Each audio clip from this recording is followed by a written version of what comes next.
Assalamu alaikum students. Bismillah ar-Rahman ar-Rahim. This is our English class now. Please raise your hands if I'm audible to you people. आवाज आ रही है तो जरा hand raise करके बता दें.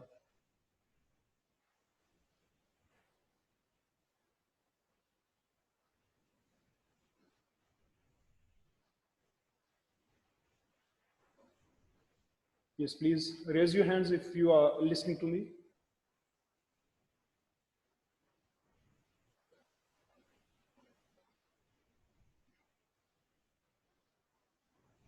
Okay then.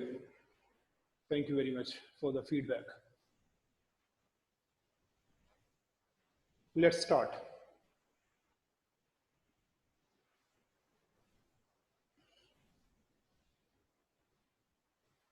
लास्ट जो प्रीवियस लेक्चर में हमने बात की थी कि ट्रेडिशनली 8 पार्ट्स ऑफ स्पीच हैं, वो हमने सारे के सारे सेपरेटली उनको डिस्कस भी किया. उसमें कोई एक दो क्वेश्चंस मैं आपसे पूछ लेता हूँ, थोड़ा आइडिया हो जाएगा. Yes, who will tell me what is an adverb? Yes, please raise your hand for the answer. What is an adverb?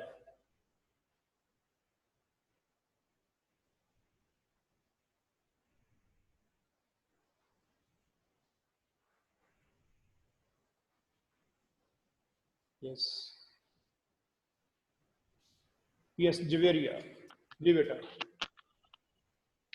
Sir, adverb is used to modify a verb, adjective and another adverb. ये modify करता है उसके मतलब meaning को इन तीनों के, verb के, adjective के और another adverb के. जैसे कि for example I played lazily, जैसे आपने कल समझाया था कि आई प्लेड में ये प्लेड तो वर्ब हो जाएगा ना, तो ये इसको आगे मतलब लेजीली मतलब मैं किस तरह खेला मैंने, तो हाउ, तो फिर ये एडवर्ब हो जाएगा. और कौन से क्वेश्चंस हो सकते हैं एडवर्ब को जज करने के लिए? जैसे आपने ये अभी हाउ का आंसर था उसमें लेजीली, और कौन से क्वेश्चंस हो सकते हैं एडवर्ब जैसे इसमें फिर व्हेन और वेयर भी आ सकता है ना, जैसे I played in hockey stadium. Yes, ठीक है. अच्छा, ये जो आपने कहा इन द हॉकी स्टेडियम, ये एडवर्ब है या एडवर्बियल है? ये एडवर्बियल है क्योंकि ये मैंने 2-3 वर्ड्स को कनेक्ट करके बनाया है. Very good. इनमें से कोई एडवर्ब भी था वैसे इन सारे वर्ड्स में जो आपने यूज किए इन द हॉकी स्टेडियम, इनमें कोई एडवर्ब है? आई गेस सर इसमें एडवर्ब तो कोई नहीं है क्योंकि मैंने गुड. इनमें एडवर्ब कोई नहीं है, ये एडवर्बियल है जो हमने यूज किया, यानी एडवर्ब को रिप्लेस किया इन वर्ड्स के साथ, तो ये बन गया adverbial. Yes sir. Very good. Okay, and who will tell me about the conjunction? Conjunction क्या चीज है? Yes, raise your hands for the answer, please. Yes, Armagan, please. Yes. Sir, conjunctions are used to join two words or clauses. Yeah, for example, and, but. And or but. Have you got any other example? Or only but and are the sole conjunctions here? No, sir, we can use fanboys. Fanboy, very good. Fanboy stands for? Sir, for, and,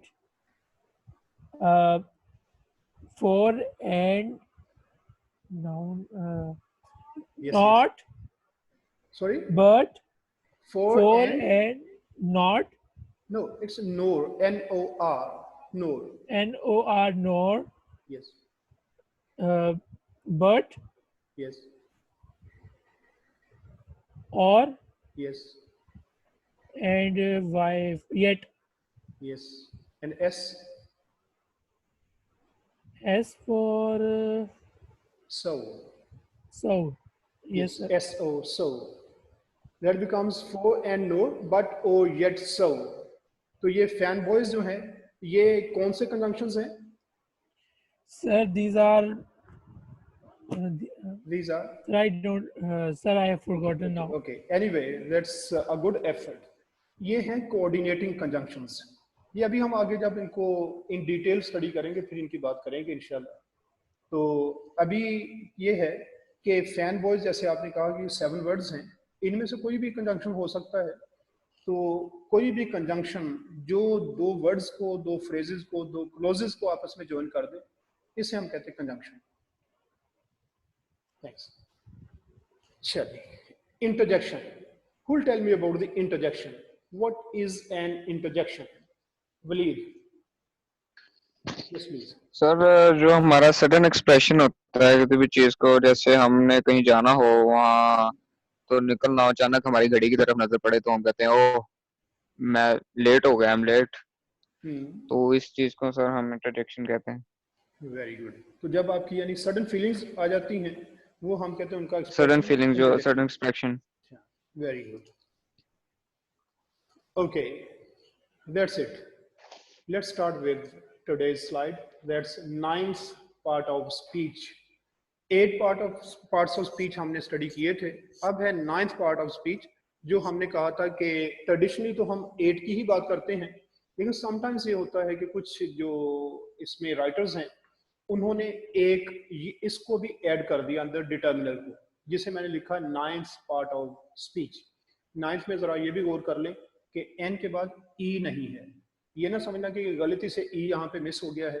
9th में ई नहीं होता, NINE 9 है, लेकिन 9th में ई नहीं, NINTH। 9th part of speech ये है determiner.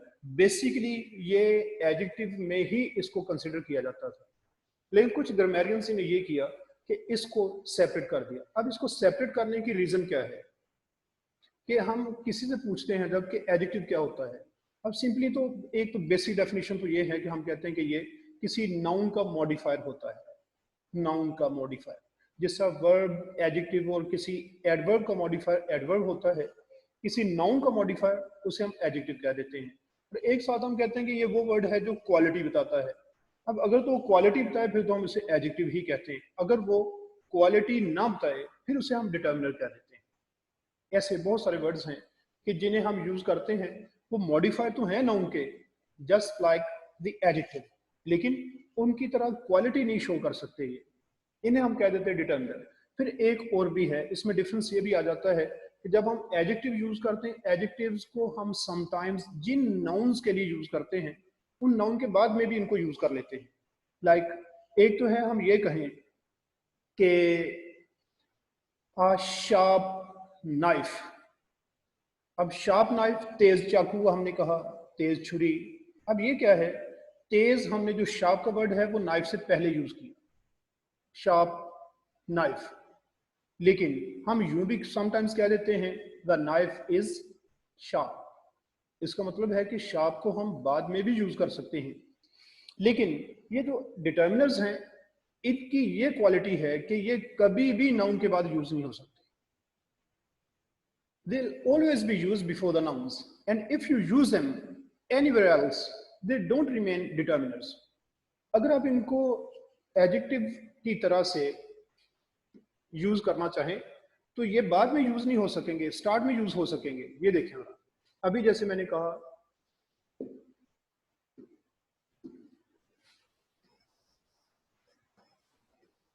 Sharp knife.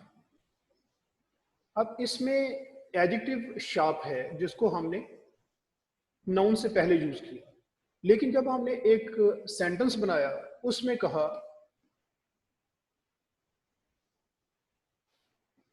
The knife is sharp, इसमें आर साइलेंट है, द नाइफ इज शार्प। अब ये एडजेक्टिव नाइफ से पहले नहीं आ रहा बल्कि उसके बाद आ रहा है। लेकिन अब डिटर्मिनर्स ऐसे हैं लाइक ए एन जी, इनको अगर हम यूज करें तो ये नाउन से पहले तो यूज हो सकते हैं, बाद में कहीं यूज नहीं हो सकते। देखिए ये जैसे जी लगा हुआ है नाइफ के साथ, ये जी है डिटर्मिनर। अगर हम ये कहें नाइफ इज द शार्प, तो ये जी हमने इससे जहां पे यूज किया वहां पे ये वैसे मीनिंगलेस है क्योंकि यहाँ पे तो यूज हो नहीं सकता था। एंड पे ले जाएं आप नाइफ से शार्प दी, वो नॉनसेंस किस्म का एक सेंटेंस है, वो कुछ नहीं बनता। इसलिए डिटर्मिनर्स क्वालिटी तो नहीं बताएंगे एडजेक्टिव की तरह से, और दूसरी बात ये है कि ये सिर्फ नाउन से पहले यूज होंगे, आगे पीछे कहीं यूज नहीं हो सकते। एक इसमें मैं और आपको बता दूं कि आपने कहा कि वन बुक, वन बुक, अब जो वन आपने कहा ये भी उसी तरह से एक डिटर्मिनर है, लेकिन आप कहते हैं कि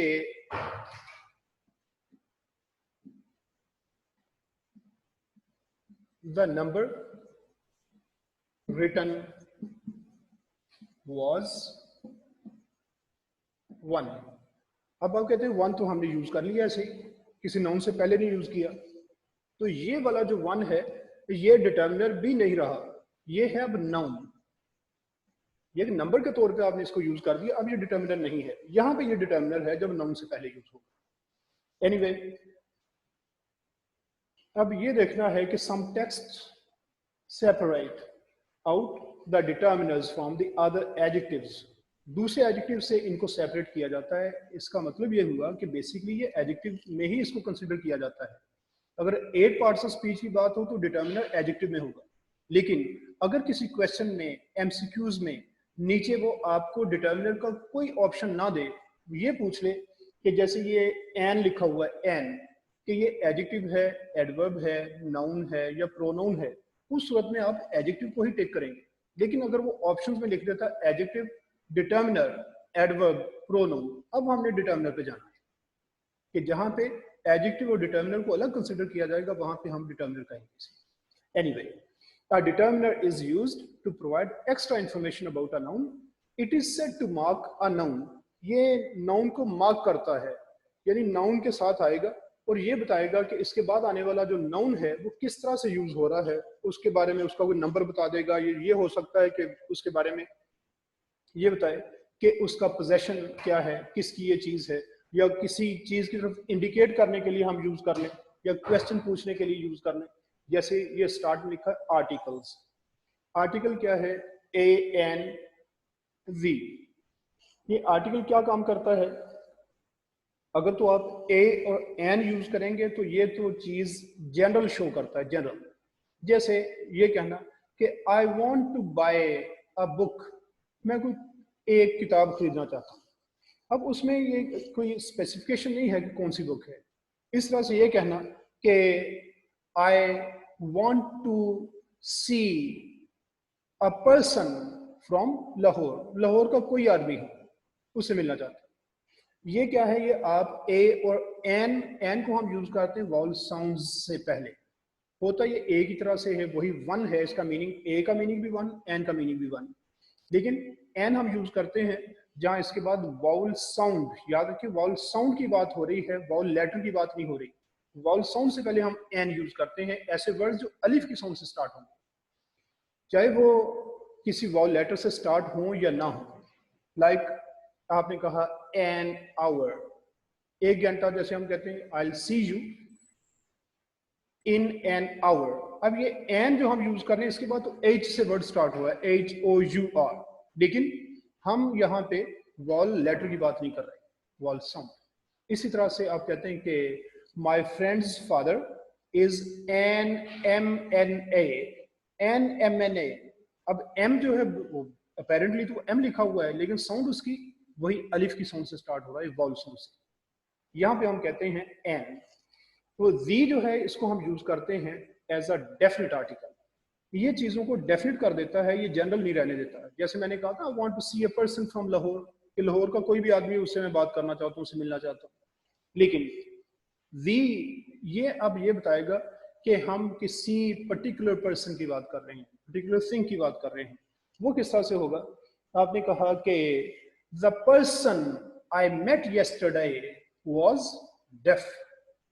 द पर्सन, वो आदमी, अब कोई आदमी नहीं है बल्कि वो एक आदमी ऐसा जिसे आप जानते हैं, जिसको आपका लिसनर भी जानता है, उसकी बात कर रहे हैं। तो ये भी, ये definite article AN, indefinite articles, और ये डिटर्मिनर्स में। फिर है पोजेसिव एडजेक्टिव्स, ये पोजेशन को शो करते हैं। और अभी जैसे बात की मैंने पहले कि जब भी आप इनको यूज करते हैं डिटर्मिनर्स को, तो they are always use before nouns, और इनका कोई प्लेस नहीं है जहां इनको यूज कर सकें। लाइक आप देखें, आप माई यूज करते हैं, माई के बाद आपको कोई ना कोई नाउन भी यूज करना पड़ेगा। आप कहते हैं कि my friend, my book, my father, my mother. अब ये क्या है कि माई के बाद कोई ना कोई नाउन आएगा। Sometimes you might have seen the word mine, MINE, mine. अब माइन जो वर्ड है ये किसी नाउन से पहले हम यूज नहीं करते। आपने कहा माई बुक, लेकिन the book is mine. Mine के बाद कोई नाउन यूज नहीं होगा, वो माइन प्रोनाउन है। यहां पे हम बात कर रहे हैं कि वो डिटर्मिनर्स हैं जिनके बाद हम कोई ना कोई नाउन जरूर यूज करेंगे, जैसे my bag, your friends, his father, her home, its colour, our neighbours, their clothes. ये क्या है कि नाउन से पहले हम पोजेशन बताने के लिए पोजेसिव एडजेक्टिव्स जिन्हें कहते थे वो सब डिटर्मिनर्स बन जाएंगे। फिर डिमॉन्स्ट्रेटिव एडजेक्टिव्स, ये डेमोन्स्ट्रेट करने के, इशारा करने के, दिस, दैट, दीज, दोज, ये हम यूज करते हैं किसी चीज की तरफ इशारा करने के लिए। लेकिन याद रखें कि वही बात फिर कि इसके बाद नाउन का होना जरूरी है। लाइक व्हेन यू से this, you must say like this book is interesting, this book is boring, this book। लेकिन अगर आप कहते हैं कि this is an interesting book, अब ये this डिटर्मिनर नहीं होगा क्योंकि इसके बाद नाउन नहीं है। जिस वर्ड के बाद नाउन आएगा उसे ही हम सिर्फ ये कंसिडर करेंगे जिनकी हम बात कर रहे हैं डिटर्मिनर्स की। उसके बाद है इंट्रोगेटिव एडजेक्टिव्स। अब ये व्हाट, विच, हुज, अब ये जो वर्ड्स हैं इनको भी याद रखें, इनके बाद भी नाउन होगा तो ये डिटर्मिनर्स बनेंगे। अगर इनके बाद आप कोई नाउन यूज नहीं करेंगे उस सूरत में ये सब प्रोनाउंस बन जाएंगे। अब देखिए, आपने कहा कि what is your name, what is the cost of the project, ये व्हाट डिटर्मिनर नहीं होगा, ये प्रोनाउन है क्योंकि व्हाट के बाद हम कोई नाउन नहीं यूज कर रहे। हाँ, इसके बाद नाउन कैसे यूज होगा, like what colour is your gate, आपके गेट का कलर कौन सा है, व्हाट कलर। इसी तरह से what book do you like most, उसके बाद है विच। एक प्रॉब्लम आएगा वो आगे भी हम डिस्कस करेंगे, व्हाट और विच का डिफरेंस। याद रखें कि व्हाट हम वहां यूज करते हैं जहां पे हमारे पास अनलिमिटेड चॉइस हो। अनलिमिटेड चॉइस क्या है, किसी से आप कहते हैं कि what city is your favourite, what city is your favourite. अब ये व्हाट हम इसलिए यूज कर रहे हैं कि यहाँ पे हम उसे, जिसके साथ बात कर रहे हैं उसे ये नहीं बता रहे कि किन सिटीज में से वो बताए, उसकी मर्जी है वो जो मर्जी बताए। लेकिन अगर आप 2-3 सिटीज में से पूछते हैं, जैसे आपके MCQs होते हैं, उस सूरत में फिर विच यूज किया जाएगा। Like which city is your favourite, Faisalabad, Lahore और इस्लामाबाद, या हम विच यूज करेंगे क्योंकि हम ऑप्शंस दे रहे हैं, हम खुद उसे बता रहे हैं कि इनमें से बताएं। इस सूरत में विच होगा, इसको हम कहते हैं लिमिटेड चॉइस। ये लिमिटेड चॉइस में यानी हमने उसे चॉइस दिया कि इन्हीं में से बताओ बस, बाकी कोई। देन हुज, आप कहते हैं कि whose shoes are these, whose shoes, shoes noun है, उससे पहले आपने हुज यूज कर दिया। ये एक इंट्रोगेटिव एडजेक्टिव था जिसे हम एज अ डिटर्मिनर अब हम यूज करेंगे। बेसिकली मैंने बताया कि सब एडजेक्टिव थे, लेकिन अब हम इन्हें डिटर्मिनर्स में कंसिडर करते हैं अगर 9th पार्ट ऑफ स्पीच की बात हो। देन क्वांटिफायर्स, क्वांटिफायर्स क्या है, ये इसने सिर्फ क्वांटिफायर्स के तौर पे यहाँ पे कुछ लिख दी हैं चीज़ें, हालांकि क्वांटिटी के लिए कुछ और चीज़ें होती हैं और कुछ होते हैं न्यूमरल डिटर्मिनर्स। वो नंबर्स जो हम शो करते हैं जैसे मैनी, फ्यू, इस तरह की चीज़ें जो होती हैं इन्हें हम यूज करते हैं नंबर्स के लिए। लाइक आप कहते हैं कि मैनी बॉयज, अब बॉयज इनका हम नंबर बता रहे हैं, इनकी क्वांटिटी नहीं बता रहे हैं, याद रखिए। इसलिए न्यूमरल डिटर्मिनर्स और हैं बहरहाल यहाँ पे जो क्वांटिफायर्स है, अभी हम इनको क्वांटिफायर्स में डिस्कस कर लेते हैं। आगे जब हम बात करेंगे डिटर्मिनल्स की इन डिटेल, वहाँ पे फिर आपको बताऊंगा कि न्यूमरल्स में और क्वांटिफायर्स में क्या डिफरेंस है। एनीवे, अब यहाँ पे इसने कहा मैनी। मैनी को भी हमने ऐसे यूज करना है, like many boys, many books, many labourers, many leaders. उसके बाद है फ्यू। फ्यू और अ फ्यू, ये दो सेपरेट एक्सप्रेशंस हैं। फ्यू और अ फ्यू।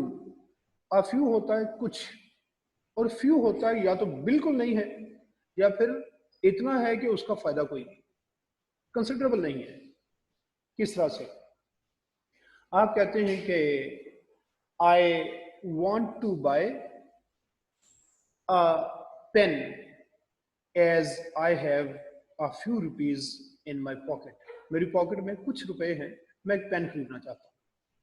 लेकिन अब फ्यू जो है कि आप कहते हैं कि there are few students at college because of the lockdown.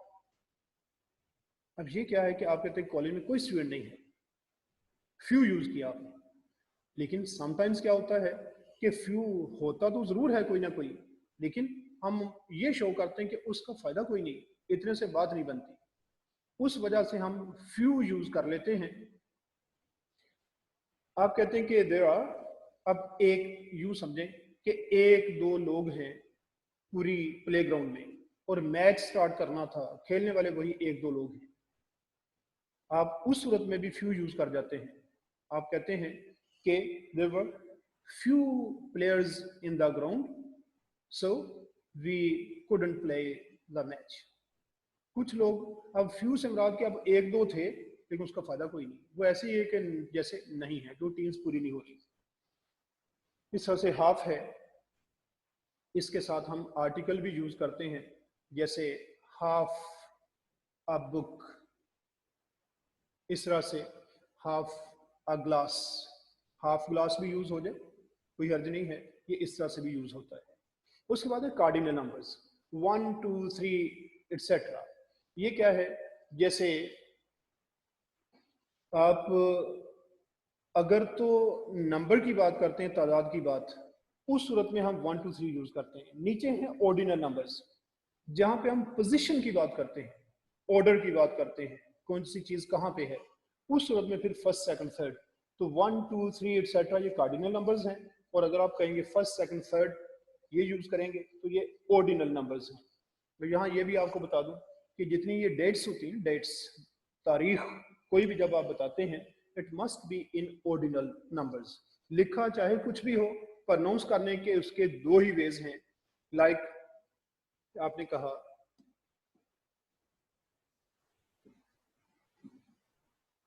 अब ये लिखा हुआ आपके सामने, इसको प्रोनाउंस आपने करना है ऑर्डिनल नंबर्स में। जुलाई द 22nd, 22 जुलाई नहीं है। इवन मे भी आप ये सोचें कि इसको लिखा अगर इस आ जाए तो फिर क्या बनेगा। इस सूरत में भी यही है, जुलाई द 22nd। दो तरह से हम इसको प्रोनाउंस कर सकते हैं, रहना इसने ऑर्डिनल नंबर ये। आप इसे कह सकते हैं जुलाई द 22nd या द 22nd ऑफ जुलाई, दोनों तरह से प्रोनाउंस कर सकते हैं, लेकिन 22nd और साथ वी डेट्स इस तरह से प्रोनाउंस की जाती है। यहाँ अगर आप पंजाबी उर्दू में बोल रहे हैं तो बोलेंगे तो ऑर्डिनल नंबर्स में दी लगाने की जरूरत नहीं होती। लाइक आप कहते हैं कि किसी ने पूछा कि आज कितनी डेट है, तो आप उन्हें कह सकते हैं कि ये 17 अप्रैल है। 17 नहीं कहना इसको। इस तरह से ये 22 जुलाई नहीं, जुलाई की अगर 22 तारीख है किसी ने पूछा तो आप कह सकते हैं कि आज 22 जुलाई है, ये कहा जा सकता है। सो फार सो गुड। क्वेश्चन वाले को कीजिएगा, कोई क्वेश्चन है किसी का तो यहीं पे, इसके बाद फिर हम आगे चलते हैं नेक्स्ट टॉपिक पे। Yes, any questions?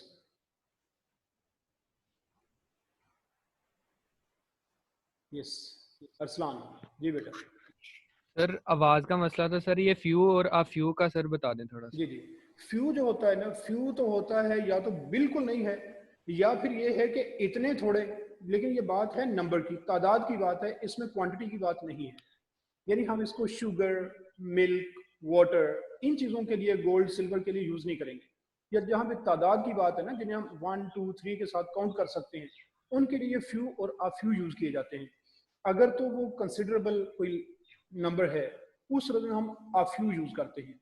जैसे आप कहते हैं कि I have only a few friends. अब ज़ाहिर है कि हर एक के कुछ ना कुछ फ्रेंड्स होते ही हैं, ऐसा कोई भी नहीं जिसको कोई भी फ्रेंड ना हो, तो उस सूरत में आप अ फ्यू यूज़ करते हैं। लेकिन अगर आप ये शो करते हैं कि बिल्कुल कुछ नहीं है, कोई भी नहीं है, उस सूरत में क्या है, आप फ्यू यूज करते हैं। Like it was Sunday and it was midnight, so there were few students at college. अब संडे भी हो, रात के 12 बज जाएं, तो ज़ाहिर स्टूडेंट कौन होगा कॉलेज में? आपने फ्यू स्टूडेंट्स यूज किया, यानी कोई भी नहीं था। और एक है कि समटाइम्स हम ये तो समझते हैं कि कुछ हैं, लेकिन वो कंसिडरेबल नहीं है। आप कहते हैं कि अब क्लास हो, अगर सपोज कुछ 70 स्टूडेंट्स की एक क्लास कहीं पे रेगुलरली चलती हो, अब उनमें से एक दो स्टूडेंट्स आ गए कॉलेज में, वो टीचर ने क्लास नहीं ली। आप कहते हैं कि the teacher did not take the class because there were few students in the class. Few क्यों? वो एक दो की वजह से उन्होंने कहा कि छोड़े इनको, अब 70 जो है कितने लोगों का हर्ज हो जाएगा क्लास नहीं। That's the difference. Okay got sir. It? जी sir. Thank you. Yes, anyone else? कोई और बात किसी ने पूछनी हो? So you may head towards the next slide then. Okay then.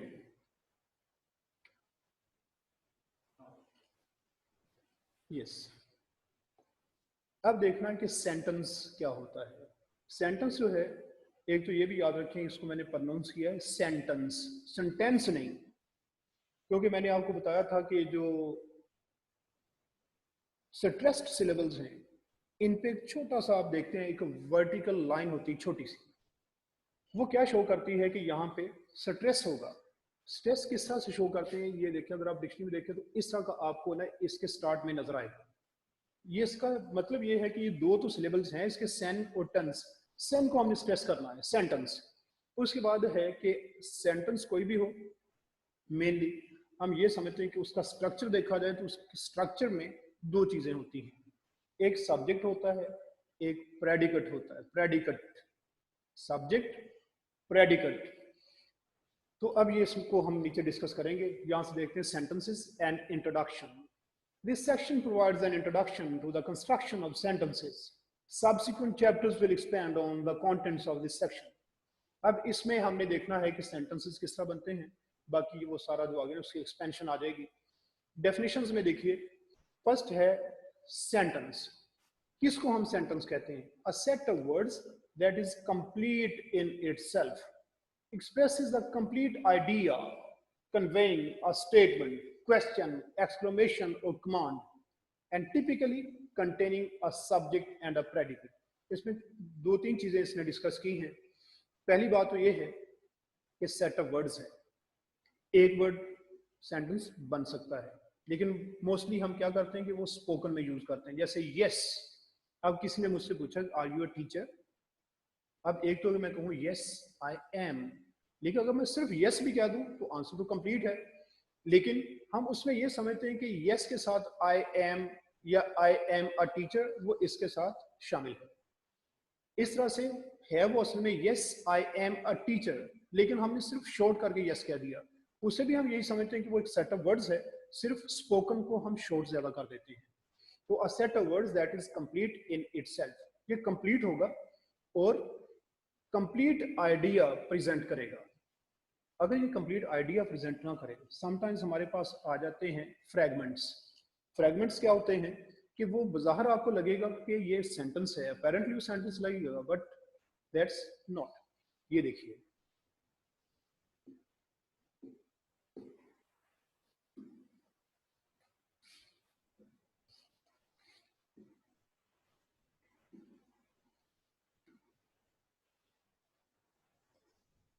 when I reached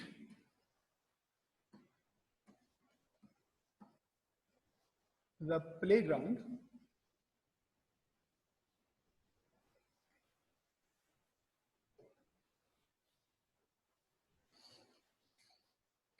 I met my friends. अब ये जो when I reached the playground, ये सेंटेंस नहीं है, ये तो फ्रेगमेंट है, क्योंकि ये तो टाइम बता रहा है किसी एक्शन का कि जिस वक्त मैं प्लेग्राउंड में पहुंचा।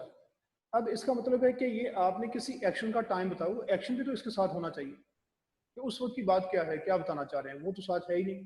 अब फुल स्टॉप लगा दिया तो ये सेंटेंस गलत हो जाएगा, ये वाला बनेगा फ्रेगमेंट। कहाँ तक? फुल स्टॉप तक। आगे वाला पूरा एक कंप्लीट सेंटेंस है, I met my friends.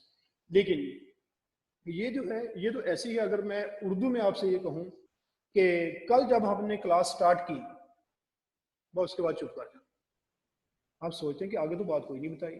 Same is the case here when I reach the playground. अब आगे फुल स्टॉप लगा के हम ये बात नहीं बता सकते। फुल स्टॉप का मतलब ये कि आइडिया कंप्लीट हो गया, ये कंप्लीट आइडिया नहीं है। ये तो आपने जस्ट एक एक्शन का टाइम बताया, वो एक्शन आगे है, आई मेट माई फ्रेंड्स। अब पूछा जाए कि when did you meet your friends, वो है पीछे उसका answer, when I reach the playground. इसलिए ये याद रखें कि फ्रेगमेंट्स इसमें शामिल नहीं है। जहां भी बात होगी कंप्लीट सेंटेंस की, उसमें अगर आपने टाइम बताया तो टाइम किसी एक्शन का होगा, इसका रीजन बताइए तो किसी एक्शन की होगी। बिकॉज वाला कोई सेंटेंस नहीं हो सकता कि सिर्फ इतना आप कहें because I was ill, full stop लगा दिया, उसके बाद कह दें कि I did not take the lecture, ये गलत हो जाएगा। Anyway, a set of words that is complete in itself expresses a complete idea conveying a statement। उसमें कुछ स्टेटमेंट हो सकती है। स्टेटमेंट क्या है? पॉजिटिव या नेगेटिव, कोई भी बात आप जो बताते हैं। किस तरह से? ये आगे आ जानी है चीजें ये भी, लेकिन यहाँ पे भी बता दूं, आपने कहा कि आई एम अ स्टूडेंट, ये एक स्टेटमेंट है, ये पॉजिटिव है। फिर आपने कहा आई एम नॉट अ डॉक्टर, ये भी स्टेटमेंट है लेकिन नेगेटिव है। उसके बाद है क्वेश्चन, आपने पूछा आर यू अ स्टूडेंट, ये है क्वेश्चन। फिर है एक्सक्लेमेशन, उसमें आप क्या कहते हैं कि वाओ दिस इज स्ट्रेंज, ये एक्सक्लेमेशन। फिर कमांड, कमांड क्या है? आपने कहा डू इट फॉर मी, ये किसी को आपने command they the. And typically containing a subject and a predicate, वो पीछे जितनी चीजें थी उसमें तो हमने सारे के सारे उसके मीनिंग्स देखे कि क्या क्या मीनिंग्स ये कन्वे कर सकते हैं इसमें, स्टेटमेंट, क्वेश्चन, एक्सक्लेमेशन, कमांड। और अब है उसके स्ट्रक्चर को देखेंगे तो उसमें एक सब्जेक्ट होगा और एक प्रेडिकेट होगा। इसने आप प्रेडिकेट दे दिया, इससे चाहिए था कि पहले सब्जेक्ट बता देता कि सब्जेक्ट क्या होता है। तो सब्जेक्ट मैं आपको बता देता हूं कि सब्जेक्ट किसको कहते हैं।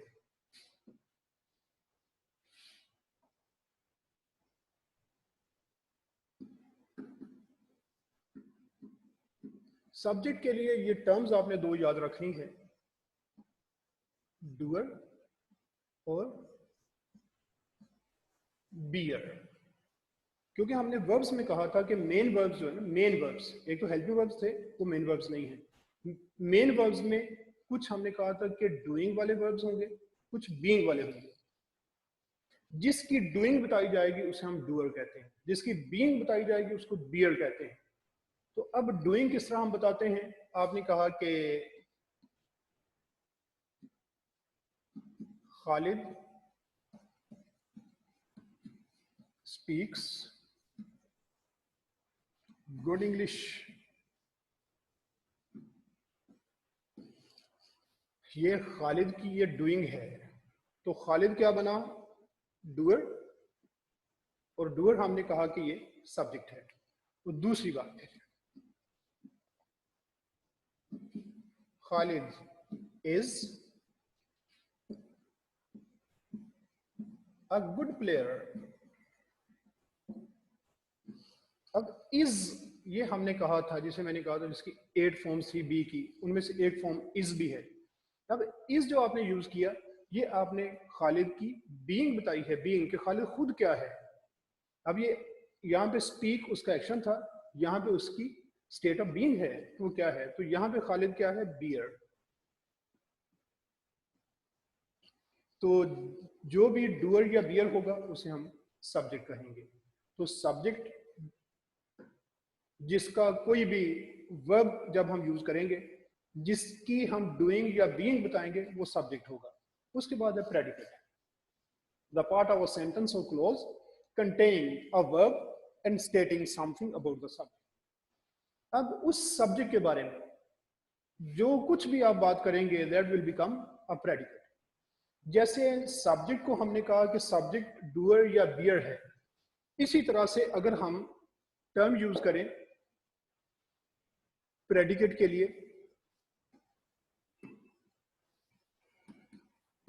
इसे हम यूं समझेंगे कि डूइंग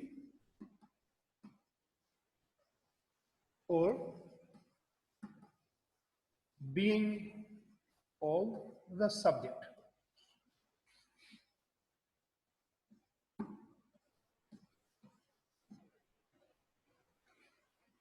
ये तो ब्रैकेट में कर देता हूं मैं. डूइंग या बीइंग वो सारी की सारी होगी प्रेडिकेट, और जो डूअर या बियर होगा वो होगा सब्जेक्ट. ये है सब्जेक्ट और predicate. I think you got the idea.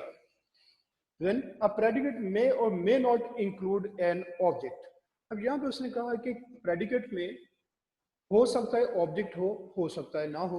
वो किस तरह से है? यहाँ पे आपने कहा कि Ali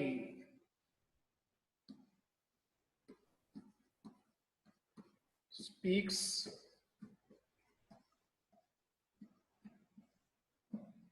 Arabic. Ali speaks Arabic. अब अली सब्जेक्ट और ये वर्ब जो है डूइंग या बीइंग, एक्चुअली प्रेडिकेट इतने को ही हम कहते हैं. ये है कि आगे ऑब्जेक्ट उसका है या नहीं है, ये एडिशनल चीज है. लेकिन अगर आ जाए, ये ऑब्जेक्ट इसमें आ जाए, उस सूरत में हम यही समझते हैं कि ये मिलके सारा एक प्रेडिकेट ही बना है.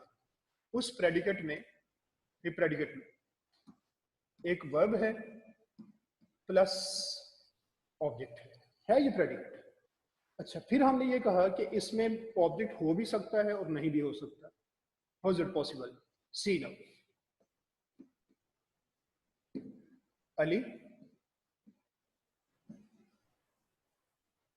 लव्स. अब इसके आगे कोई ऑब्जेक्ट नहीं है, सब्जेक्ट प्रेडिकेट. इससे कोई फर्क नहीं पड़ता कि ऑब्जेक्ट है या नहीं है. हो तो वो हम कह देते हैं कि ये भी प्रेडिकेट का पार्ट है, ना हो तो प्रेडिकेट यहां तक कंप्लीट हो जाता है. इस वजह से जो वर्ब हम इस तरह यूज कर रहे होते हैं, डूइंग या बीइंग, जो सब्जेक्ट की बताए, उसे हम कहते हैं प्रेडिकेट वर्ब. ये प्रेडिकेट वर्ब है असल में, क्योंकि ये प्रेडिकेट को शो यही वाला वर्ड कर रहा है, बाकी तो एडिशनल चीजें हैं. Then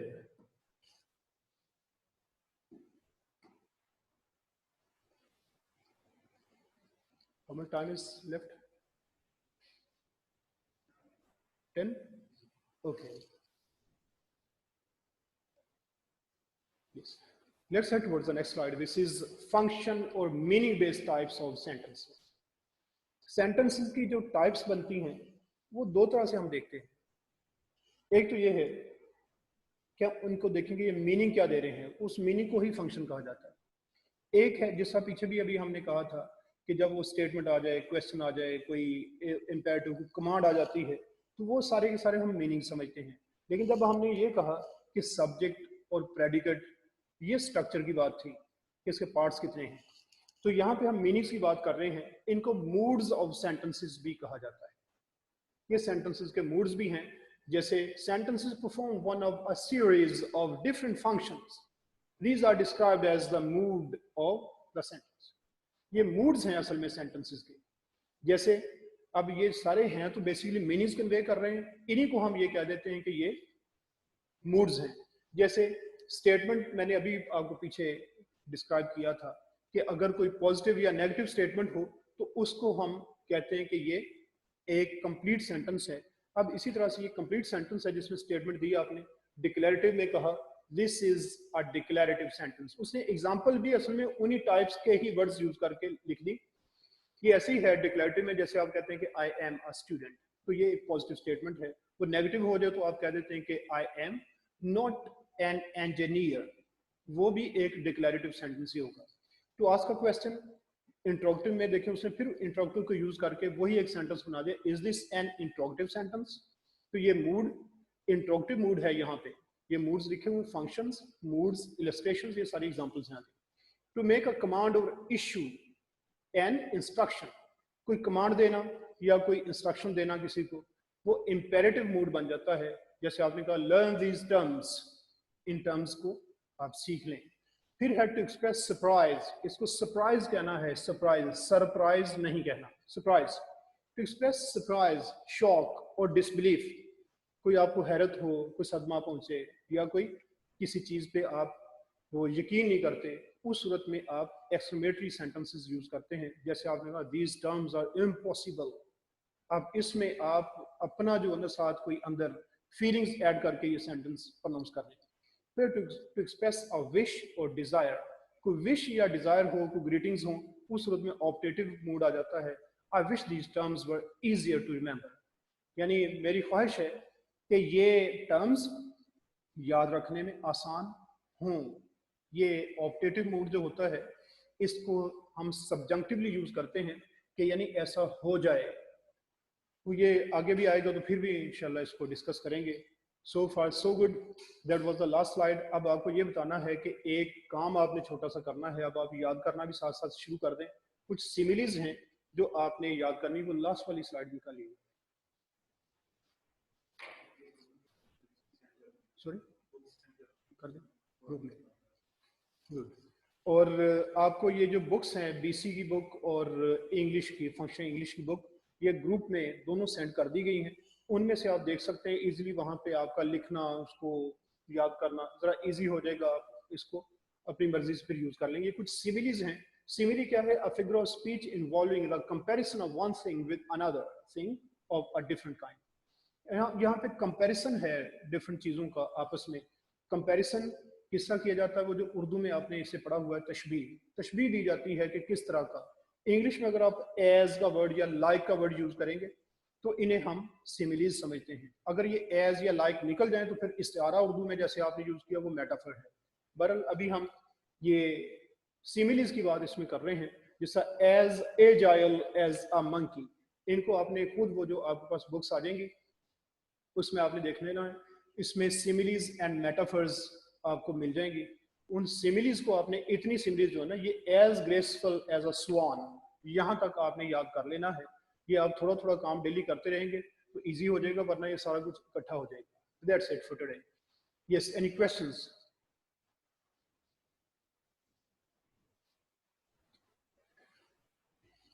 Yes, if you people got any question, you can ask.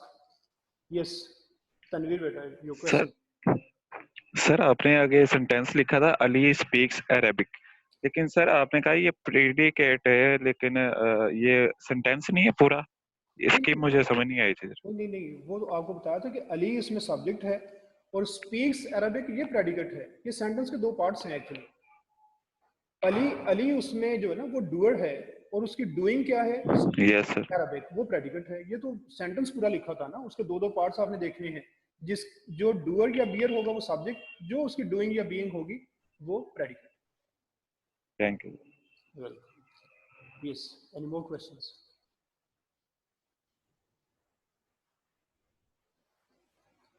Yes, I'm waiting.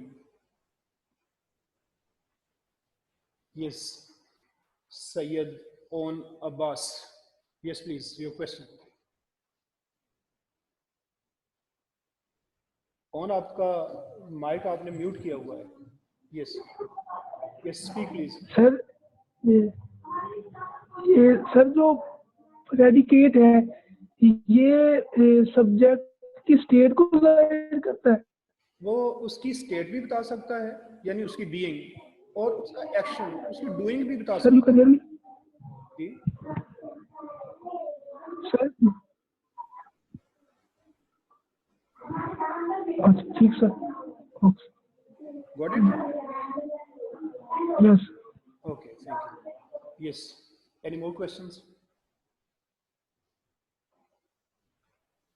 No more questions? Okay then, thank you very much.